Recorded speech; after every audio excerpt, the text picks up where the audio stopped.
નમસ્કાર મિત્રો, આ ખેડૂતો માટેની ચેનલમાં હું હરિભાઈ પટેલ તમારું હાર્દિક સ્વાગત કરું છું। ખેડૂત મિત્રો, આજનો આ વિડીયો ગુજરાતના ગામે ગામના ખેડૂતોએ ફરજિયાત જોવાનો છે અને છેક છેવાડાના ખેડૂત સુધી આ વિડીયો પહોંચાડવાનો છે।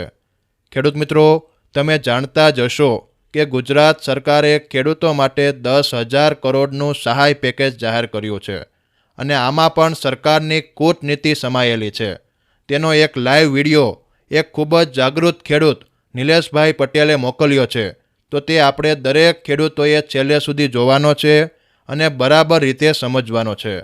મિત્રો, આ વિડીયોમાં ગુજરાતના ગામે ગામના ખેડૂતોની આંખો ખોલી નાખે તેવી વાતો કરી છે અને સરકારની ટેકાની ખરીદીથી લઈ સહાય આપવા સુધીની તમામ ભ્રષ્ટાચારી નીતિઓનો પર્દાફાશ કરવામાં આવ્યો છે। તો તે લાઈવ વિડીયો હવે શરૂ કરીએ। જય જવાન જય કિસાન મિત્રો, હમણાં થોડી વાર પહેલા સોશિયલ મીડિયાની અંદર અને મીડિયાની અંદર આપણે જોયું કે ગુજરાત સરકારે ખેડૂતો માટે 10,000 કરોડનું પેકેજ જાહેર કર્યું। ત્યારે સોશિયલ મીડિયાની અંદર અમુક ભગતડાઓ એવી પોસ્ટો માંડ્યા મૂકવા કે દાદાની દરિયાદિલી, દાદાએ ગુજરાતના ખેડૂતો માટે ખજાનો ખુલ્લો મૂક્યો। એટલે મને પણ થોડી વાર એમ થયું કે 10,000 કરોડ રૂપિયાની બહુ ખૂબ મોટી રકમ કહેવાય। ખેડૂતોને તો આમાં ઘણો 2-2.5 લાખ 3 લાખ રૂપિયા સુધીનો કદાચ સહાય આપી છે। એટલે મેં કીધું કદાચ ખેડૂતના ભાગ્ય ખુલી જાય। પરંતુ મિત્રો, મેં પણ થોડી વાર પછી જોયું તો હેક્ટરે 22,000 રૂપિયાની સહાયની યોજના જીતુભાઈ વાઘાણી આપણા કૃષિ મંત્રીએ જાહેર કરી અને 2 હેક્ટર સુધીની મર્યાદા। એટલે એક ખેડૂતને મળવા પાત્ર રકમ 44,000 રૂપિયા થાય। ત્યારે મિત્રો, ભારતીય જનતા પાર્ટીની સરકારને આપણે કહીશું કે અમારા ખેડૂતના દીકરા દિનેશભાઈ કુંભાણી 4 ગામના તમામ જમીનના 1 હેક્ટરે 11,000 રૂપિયા એક વ્યક્તિએ આપી દીધા। 4 ગામના ખેડૂતોના। મિત્રો, તમે તો સરકાર છો, તમે પ્રજાની માય બાપ છો અને ખેડૂતોને હકીકત તકલીફ છે, ખેડૂતને નુકસાન થયું છે। આ કમોસમી વરસાદને કારણે, માવઠાના કારણે મોઢામાં આવેલો કોરિયો ખેડૂતોનો સીનવાઈ ગયો છે, ખેડૂતોનો તમામ પાક નિષ્ફળ ગયો છે અને તમે 10 દિવસથી સર્વેની આણો છો, પણ તમને ખેડૂતોનો સર્વનાશ થઈ ગયો છે ન દેખાણું। એટલે તમે આવા 22,000 રૂપિયાના નાની એવી રકમ ખેડૂતોને આપી તમે લૂંટવા નીકળ્યા છો, ખાટવા નીકળ્યા છો। ધન્યવાદ આપું છું હું કુમાર કાનાણીને કે 156 ધારાસભ્ય ભારતીય જનતા પાર્ટીના છે, 100 ધારાસભ્ય ખેડૂતના દીકરા છે, ખેડૂત છે અને ખેતી હારે સંકળાયેલા છે અને ખેડૂતના મતથી બનેલા છે। એ મિત્રો ખેડૂતનો ખ નથી બોલ્યા અને કુમારભાઈ કાનાણીએ એવું કીધું કે ખેડૂતના તમામ પાક ધિરાણ માફ કરો, ખેડૂતને એક ફેરે દેવા મુક્ત કરો। એટલે મિત્રો, ખૂબ ખેડૂતો જાગૃત થવાની જરૂર છે અને આવા લોકોને ઓળખવાની જરૂર છે કે તમારા મતથી જે ધારાસભ્ય બન્યા છે, તમારા મતથી જે મિનિસ્ટર બન્યા છે, તમારા મતથી જે સત્તા માટે બે અને સંપત્તિ ભેગી કરવા માંડ્યા છે, એ મિત્રો તમારા માટે એક શબ્દ બોલવા તૈયાર નથી। ખૂબ ખેડૂતોએ જાગૃત થવાની જરૂર છે અને વિચારવાની જરૂર છે। આ લોકોને ભૂલવા પડશે। આ મામાના માસીના કુટુંબના સમાજના ધર્મના આ બધાને એક ફેરે પરિવર્તનની લહેર ઊભી કરીને આને જાકારો દેવો પડશે અને લીલા તોરણે પાછા મોકલવા પડશે, કારણ કે અહંકારમાં આવી ગયા છે। આને ખબર છે કે ખેડૂતો જાહે ક્યાં? એ તો 2 મોંછાના ઢેફલા 200 ભજીયા મારી દેવું એટલે એ તો પરવાર કોબેન ધોબે મત દેહે। અને આપણે ખેડૂતો કરી પણ એવું છીએ। 5 વર્ષ સુધી સરકારની સામે ઉભા હોય અને ચૂંટણી ટાણે મત આપી છીએ એને કે અમારો ફલાણો ઉભો છે, અમારે ફલાણાને મત દેવા જોઈએ, પણ ફલાણાએ તમારા માટે શું કર્યું? તમારી જે પરિસ્થિતિ ખરાબ છે, તમે મુશ્કેલીમાં છો, તો તમારી મુશ્કેલી માટે એ ફલાણા તમે જેને મત આપ્યા છે, તમે જેના ગુણગાન ગાવ છો, તમે જેની ધજા લઈને ફરો છો, એને તમારા માટે શું કર્યું? તમારા માટે એક પણ વાર રજૂઆત કરી કે હકીકત મારા ખેડૂતો મુશ્કેલીમાં છે, તો એને ન્યાય થાય, એના માટે એને યોગ્ય વળતર મળે, આવા પ્રયત્ન પણ એને સરકારની અંદર ક્યારેય કર્યા ખરા?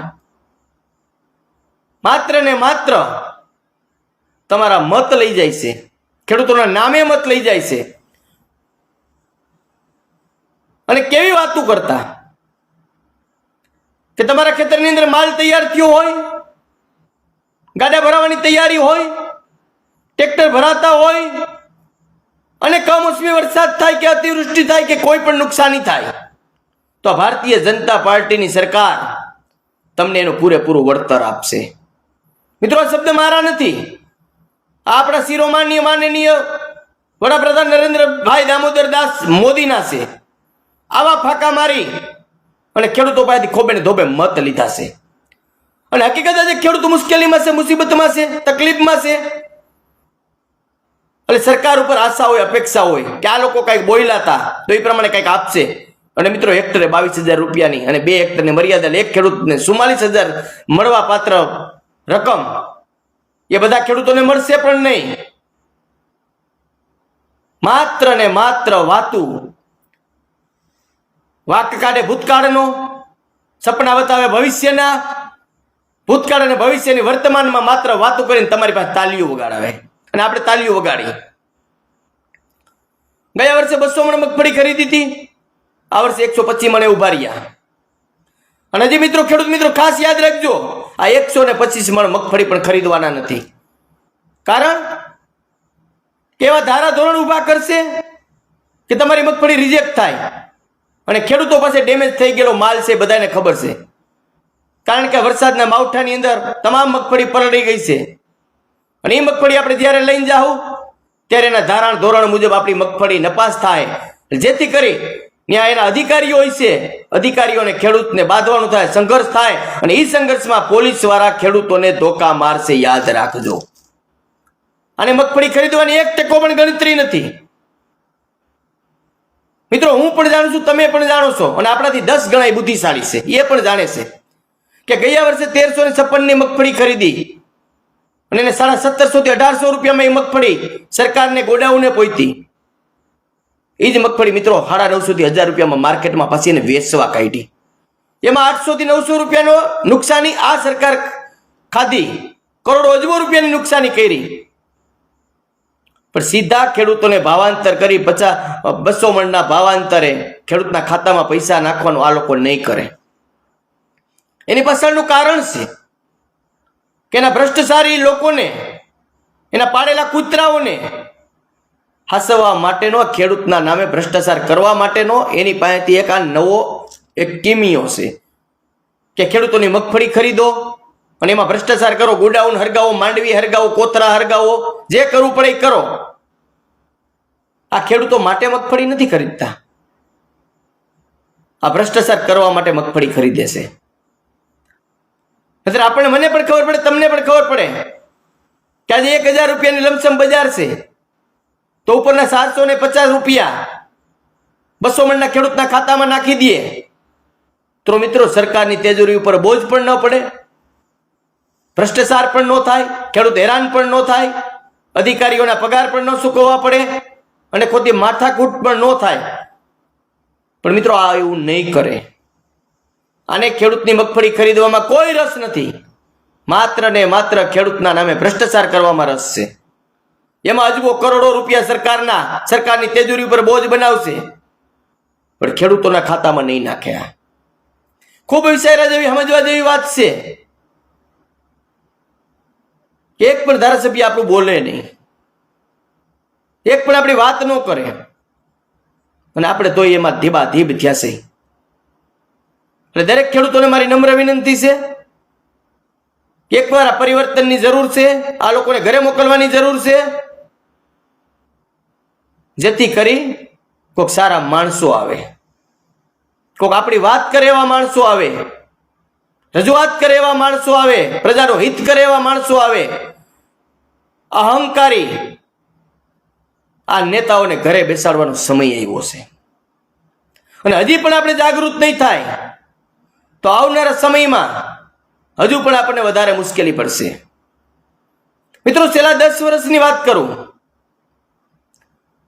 તમામ વસ્તુના પાક ભાવ 1 થી 3 ગણા થયા, પણ માત્ર ને માત્ર ખેડૂતના દીકરાનો ભાવ ગયા વર્ષે વેચવાનો હોય, આ વર્ષે સસ્તું વેચવાનું હોય. એટલે ખેડૂત લાસાર બન્યો છે, મજબૂર બન્યો છે. એટલે તમારી ભિખારી પાસે તમારી પાસે ભીખ માગે છે. નકર ખેડૂતના દીકરા છે, ઓલી કહેવત છે ને, રાણો ભૂખ્યા મરે પણ ભીખ ન માગે. પણ અમે મુસીબતમાં છે, અમે મુશ્કેલીમાં છે. અમારા મોઢામાં આવેલો કોરિયો સીનવાઈ ગયો છે. એક પણ ખેતર, એક પણ ગામડું, એક પણ તાલુકો, એક પણ જિલ્લો એવો નથી ગુજરાતની અંદર કે જ્યાં વરસાદ ન પડ્યો હોય અને કોઈ ખેડૂતને નુકસાન ન થયું હોય. તમામ ખેડૂતોને નાના મોટું નુકસાન થયું છે. કોઈ ખેડૂત એવો નથી કે નુકસાન વગરનો હોય એવો, કારણ કે તમામ જગ્યાએ વરસાદ પડ્યો છે અને તમામ ખેડૂતોને પાકની મોસમ છે. ખેતરમાં પાકેલા મોલ પડ્યા છે, પાથરા પડ્યા છે, કપાસની વીણીઓ હતી, સોયાબીનનો કાપણી હતી, મગ, અડદ, તમામ પાક, ડુંગળી જેવા પાક, તમામ પાક ખેડૂતોના સર્વનાશ થયો છે. ત્યારે તમે આવા 44,000 જેવી રકમ આપી ખેડૂતોને મજાક ઉડાડતા હોય એવું લાગે છે. ખેડૂતોના પાક વીમા તમે બંધ કર્યા, જેથી કરીને ખેડૂતોને પાક વીમાની અપેક્ષા પણ રાખવાની નહીં. આખા ભારતની અંદર પાક વીમાની યોજના ચાલુ, પણ ગુજરાતની અંદર એવું તે હું બન્યું કે તમારે પાક વીમાની યોજના બંધ કરવાનો નોબત આવી અને એનો માર સીધો ખેડૂતોને પડ્યો. અને 2,000 રૂપિયાના તમારા હપ્તા ખેડૂતોને જેમ ભીખ માગતા હોય, જેમ પૂછડી પટપટાવીને કૂતરાને બટકું નાખી એમ તમે બટકા નાખો છો. હું ખેડૂતો ભિખારી છે? ખેડૂતને પોતાના હકનું આપો, નથી અમારે જોતું તમારું કાંઈ. પરંતુ મિત્રો, આ લોકોને ખેડૂત હારે કે પ્રજા હારે કોઈ હારે લેવા દેવા નથી. માત્ર ને માત્ર મોટી વાતો, ભ્રષ્ટાચાર કરવાનો અને સત્તા દ્વારા સંપત્તિ વધારવાની. જેની પાસે બીડીના પૈસા નહોતા એ બંગલા બાંધીને બેઠા છે, સકડા રિક્ષાના વેતન નહોતા એ ફોર્ચ્યુનર ગાડી લઈને ફરે છે, જેને ખાવા ખેતર નહોતા એ મિત્રો હજારો વીઘાના આસામી બની ગયા છે. આવી રીતે કઈ કમાણી છે, કયા ધંધામાં કમાણી છે આવી કે રાતોરાત તમે અજબોપતિ, કરોડોપતિ બની જાવ છો? અને જે રાત દિવસ મહેનત કરે છે એને મિત્રો સાર સેડા ભેગા નથી થતા. આ દેશને આ ભ્રષ્ટાચારીઓએ ખોતરી ખાધો છે. પ્રજાના હકનું ખોતરીને ખાઈ ગયા છે. આ લોકો કરોડો રૂપિયાના કૌભાંડ કરે. તમામ કોંગ્રેસના કૌભાંડીઓને અમે જેલમાં નાખશું. મિત્રો આજે ક્યાં છે એ બધા? એ ભારતીય જનતા પાર્ટીમાં કોઈ મિનિસ્ટર બની ગયા, કોઈ ધારાસભ્ય બની ગયા, કોઈ નાયબ મુખ્યમંત્રી બની ગયા, જેની ઉપર અજબો કરોડોના લોકોના આ લોકો દાવા કરતા હતા કે ભ્રષ્ટાચારી છે, આને અમે જેલમાં નાખશું. મિત્રો આવા લોકોને ભાજપમાં લઈ લીધા, દૂધે ધોયેલા થઈ ગયા. એટલે ખૂબ આ સરકારને ઓળખવાની જરૂર છે ને આને પરિવર્તનની એક લહેરમાં આને પરિવર્તન કરવાની જરૂર છે. અને એક બીજી વાત, કોંગ્રેસના નેતા આમ આદમી પાર્ટીના નેતાઓની કાપે, આમ આદમી પાર્ટીના નેતા કોંગ્રેસના નેતાઓની કાપે. મિત્રો તમારા અંદરો અંદરના ઝઘડામાં ખેડૂત અત્યારે પીસાય છે. તમે આ સરકાર પાસેથી ખેડૂતનું માટે તમે શું કરાવી શકો છો એ બોલો ને. આમ આદમી વાળા આમ કરે છે, કોંગ્રેસ વાળા કે એ બીજા નંબરે મૂકો, એ પાસે તમે બાયધા રાખજો. પણ એક ફેરે ખેડૂત આ મુસીબતમાં છે, મુસીબતમાંથી બહાર કાઢવા માટેના તમે પ્રયત્ન કરો. તમે બાંધવું હોય તો પછી બાયધા રાખજો, જેને જ્યાં લડવું હોય ત્યાં લડ્યા રાખજો. પણ ખેડૂત અત્યારે પરિસ્થિતિ ખેડૂતની ખરાબ છે. એટલે ખેડૂત માટે તમે શું કરી શકો એમ છો એ પેલી મુદ્દો. એ 85 જણા કડદા કાંડની અંદર આમ આદમીના જેલમાં છે. એનો એવો કયો ગુનો હતો? ખેડૂતો માટે આંદોલન કરવા ગયા અને આ સરકારે પાઠા મારીને એને જેલમાં પૂર્યા. આજની તારીખે પણ જેલમાં છે. મિત્રો આ ખેડૂતોને કોઈ પણ ખેડૂતો માટે બોલશે, ખેડૂતો માટે સભાયું કરશે, ખેડૂતો માટે આંદોલન કરશે, એને દબાવવા માટેના આ પ્રયત્ન કરશે. એટલે ખૂબ આ લોકોને ઓળખવાની જરૂર છે અને જાગૃત થવાની જરૂર છે. મારી વાત હારીને સાચી લાગે તો આગળ વધારજો. જય હિન્દ, જય ભારત, જય જવાન, જય કિસાન.